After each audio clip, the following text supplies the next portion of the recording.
This is my 1995 Nissan 300ZX. It's a 2-seater, 3-liter V6, and I'm planning on restoring it back to its former glory. I'm also going to convert it to manual, and I have a few other upgrades planned along the way.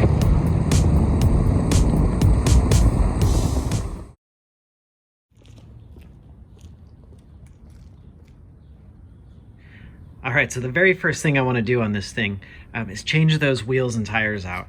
I'm definitely not like a chrome wheel kind of guy, and the tires are very small, but really the big problem here is that the tires are different sizes, not just front to back, but that we have an odd size tire here. This tire on the left rear is a little bit bigger in width and in proportion to all of the other three, which is not good. I mean, that means the car is kind of sitting a little bit at sort of an angle, I guess. And I'm pretty sure that's not great for a limited slip differential. Because this one has a different diameter, it's going to be rotating at a different speed. So I wanted to take care of that right away before I start driving this thing. And luckily, I actually snagged a really good deal on a set of wheels and tires I found on Facebook Marketplace. Check those guys out. These are actually the factory original wheels. And these are the wheels from a twin turbo 300ZX. They're pretty much the same wheel. The only difference is that the rears are a little bit wider. These rims are 7.5 inches wide and these are 8.5 inches wide. And the tire widths are a little bit different too. These guys run 225s from the factory and 245s in the rear, which is actually a pretty wide tire for a car like this. I mean, my Challenger runs 255s in the rear, so this is only a little bit more narrow than my Challenger tires, which is actually kind of crazy. And that just reinforces my theory that this is a Japanese muscle car.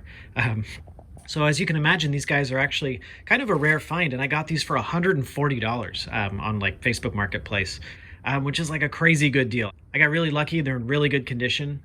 The tires are, you know, they probably should be replaced here pretty soon. I think they might get me by for a little while, but before I do any serious driving, I think I need to switch those out. Now, I did consider a few different options for wheels, and so I was looking for, you know, maybe 17s, 18s even I was looking at, and I had my eye on a set of Nissan 350Z wheels. Those are actually pretty common swaps. You get like a newer Z car, 350, 370. But you know, I'm just not really a big wheel kind of guy, you know. And I kind of went the same route with the Challenger. You know, I have 15s on there, which is a factory size. You know, they're supposed to have a little bit of tire. And I looked at so many cars, I kind of like lost track of what I like and what I don't like. So I looked at a few other cool cars from that era. Mazda RX-7, the Mark IV Supras. They all kind of had the same, like, you know, silver 5-spoke, whatever. It was just really like an iconic wheel in that era of like Japanese muscle cars. So I'm okay, you know, sacrificing a little bit of that tire roll you'll probably fix with like a 17-inch wheel or an 18-inch wheel for sure.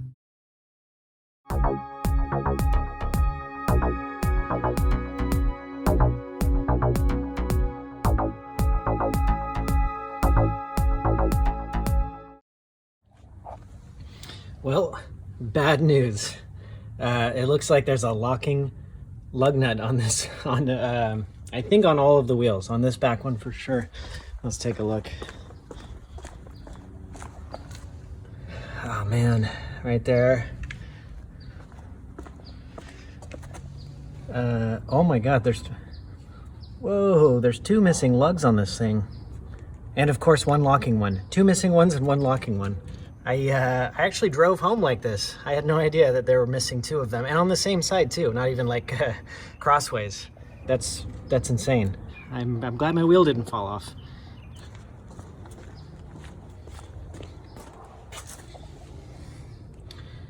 Bummer. It's been a long time since I've dealt with this. I have tried unsuccessfully to crack these locking nuts, but that was at the junkyard. So I think now that I'm here, I have my tools. Hopefully I can get this thing off. All right, here goes nothing. All right, so I went down to AutoZone and I grabbed this emergency lug nut remover, which supposedly removes lost key for locking nuts. It looks like sort of a reverse threaded sort of thing. So I guess it, you know, as it spins, it kind of grips onto the lug nut.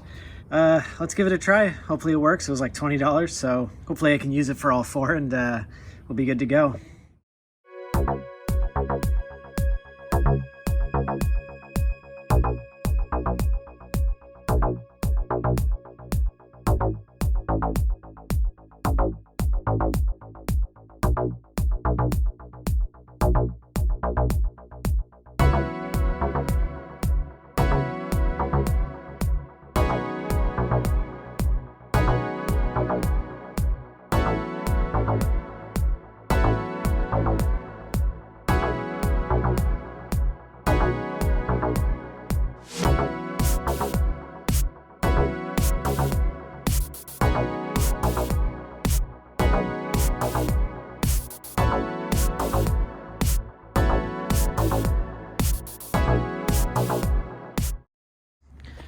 Awesome, I got it. It took a lot to get that thing out of there. I had to have like full power on my air compressor, but once it gripped it, man, it pulled it right out. I wonder how I'm supposed to get this thing off now.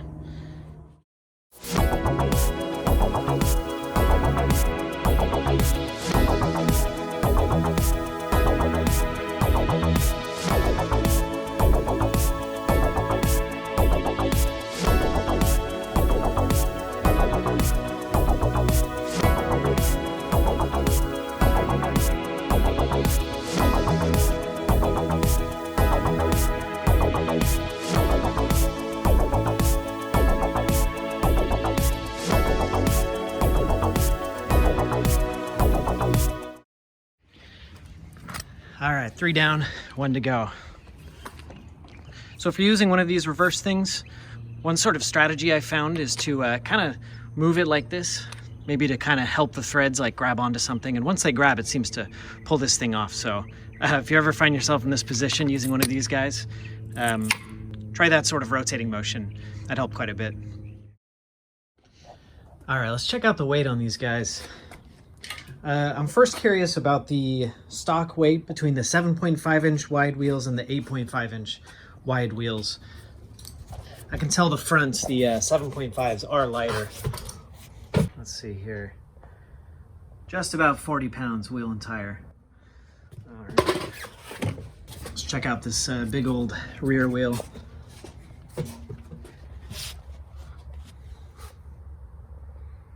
43 and a half pounds.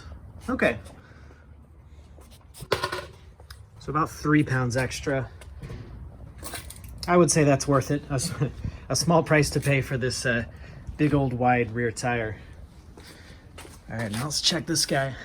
And this one's the smaller of the two, so this is a 205/17. Let's see what this one weighs.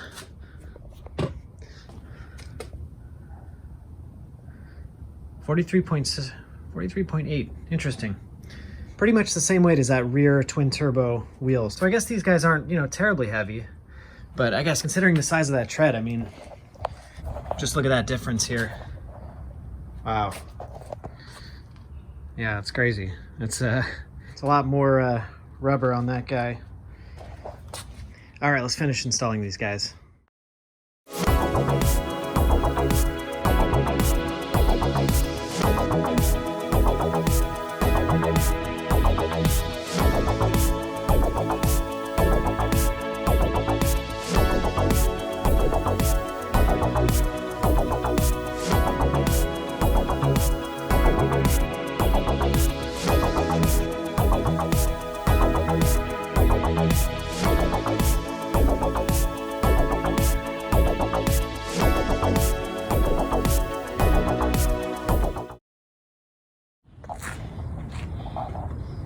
Awesome. Look at that thing. It's like a time capsule.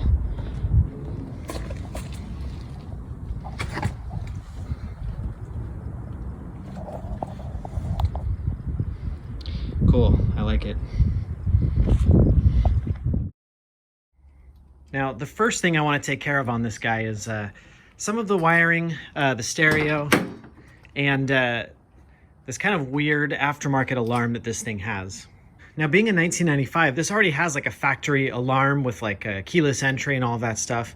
But at some point, somebody put an aftermarket security system, like a Viper security system. That's where I got this thing. And it seemed like it was installed almost correctly, but not quite correctly. And I have managed to set off the factory alarm. And since I don't have a factory key fob, I was actually not able to turn it off. So it seems like there are maybe like 2 alarms running on this car at the same time. And you can see the security blinking light. I'm not sure if that means it's working or it's not working, but certainly there's something working with this factory alarm. Now, I did order an OEM key fob. It should be here within a couple days. And the factory key fob does have like a power trunk popper as well, which is a feature I really want. So first step, I got to get rid of this Viper alarm because it has a few annoying things. And one of them is, I'll show you, is that it seems like it's hooked up to the stereo here. So every time I get out of the car or turn the car off, we'll see if we can get it to do it. All right. Turned on. Turn it off. Oh, there it is. A very loud and obnoxious sort of like beeping sound through the car stereo, strangely. Like letting you know that you turned your own car off. I'm not sure what the purpose of that beeping is. And hopefully they didn't hack up the wiring too much installing this new alarm, but I'm gonna restore it back to factory, you know, resolder stuff if needed. Now, as far as the stereo goes, obviously the center, you know, sort of like stereo bezel thing needs to be replaced. And there's a company that actually makes aftermarket double DIN stereo replacements. So you get rid of this like little box thing here, which is not particularly useful, and turn it into a big full screen, you know, LCD touchscreen with a backup camera. So I went ahead and ordered this guy. This is that double DIN radio bezel. So that's going to replace that factory thing, and hopefully it'll look pretty, you know, pretty factory, pretty clean once I install this. And that'll give me that backup camera as well. All right, let's first see what we can do about this wiring. When I was driving the car, I felt wires touching my feet, which is a pretty good sign that somebody's been monkeying around in here with the wires. So I'm going to start looking here. Maybe I can trace back some of these wires from the radio because I know it's plugged in over there.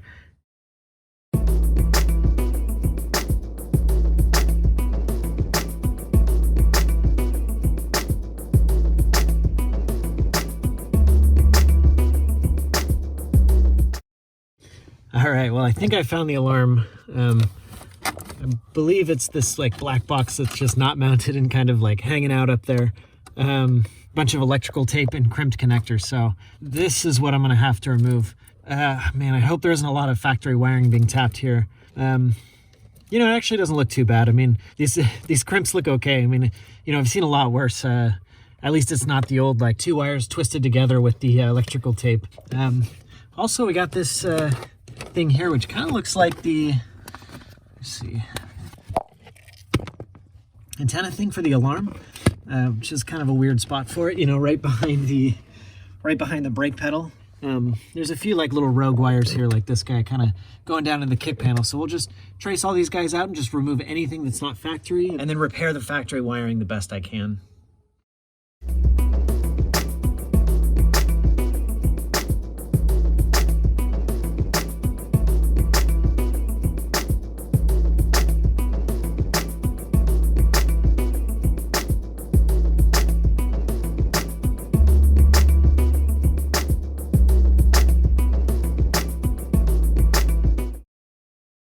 All right, I think I've unwrapped about 100 feet worth of electrical tape here.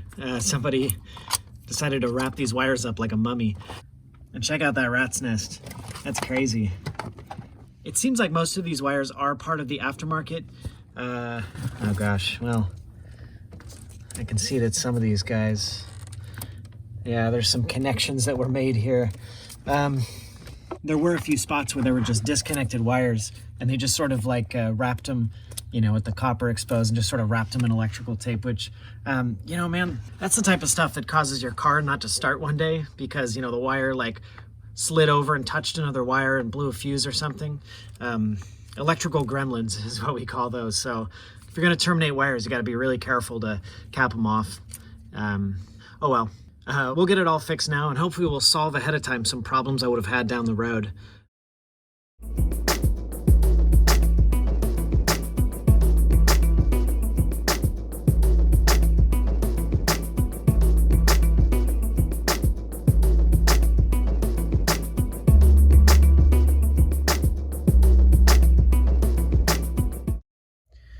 All right, not too bad. Basically 4 wires cut and 1 wire he thought about cutting. I should only have to do an extension for one of these guys, which somehow got shorter, but the other one should go right back to factory wire there. So I think I'll connect these 3 first, and then I'll figure out the length of this guy to kind of match all the wire lengths, and we should be good.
All right, looking better already.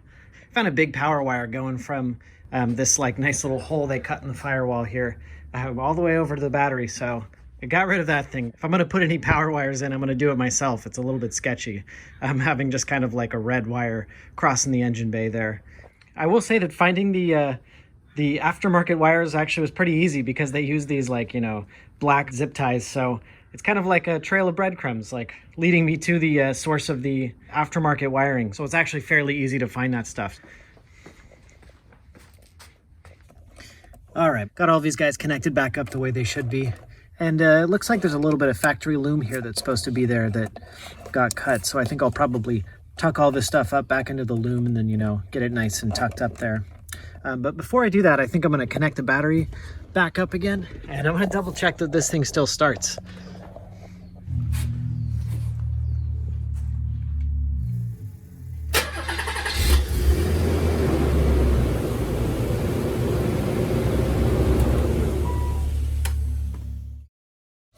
All right, that feels good. Wires are all soldered back to factory, tucked away, and looking stock. I guess I can't complain too much. I'm sure there's somebody out there cursing my name, trying to fix the crazy hacked wiring for some like LED lights or something from some project car back when I was younger. All right, so let's move on to the rest of this, and it looks mostly to me like aftermarket. So I'm hoping these aren't really hacked wiring harness so much as they are like just wires that go places, maybe like weird door switches or something like that. And you know, one funny thing too I found up there was what looks like actually another alarm system. It was all pretty much cut and it was just kind of like hanging out up in the dashboard. So I think that there were actually 2 alarms in this car, in addition to the factory alarm. So I guess total 3 alarms. Yikes. Feels good to be cleaning it out though.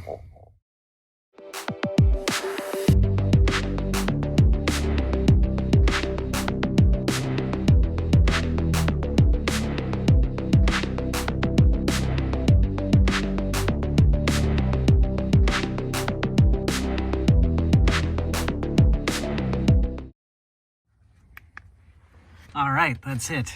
And the wiring should be all back now to OEM. There were wiretaps everywhere. It's the door lockers and the headlight switch and all kinds of stuff. Everything is connected back the way it should be and soldered and shrink wrapped and looking good. And here's what we're left with. 2 alarm systems, some sort of like disc changer, a few relays, a few miles of wire, a ton of electrical tape. And I am taking out the stereo, which I'm going to replace. So in its place, there will be a simple doubled-in stereo. There were 2 mystery wires going to the back, which I didn't take all the way apart. You know, I'm going to have to take out this door panel, but you can actually see the wire kind of just like brushing up against the seatbelt there, which is not ideal for obvious reasons. But I'm just going to tuck those behind the seat for now. When I'm ready to take apart the rear sort of like hatch area, the interior panels and things like that, I'll figure out what these 2 wires are for.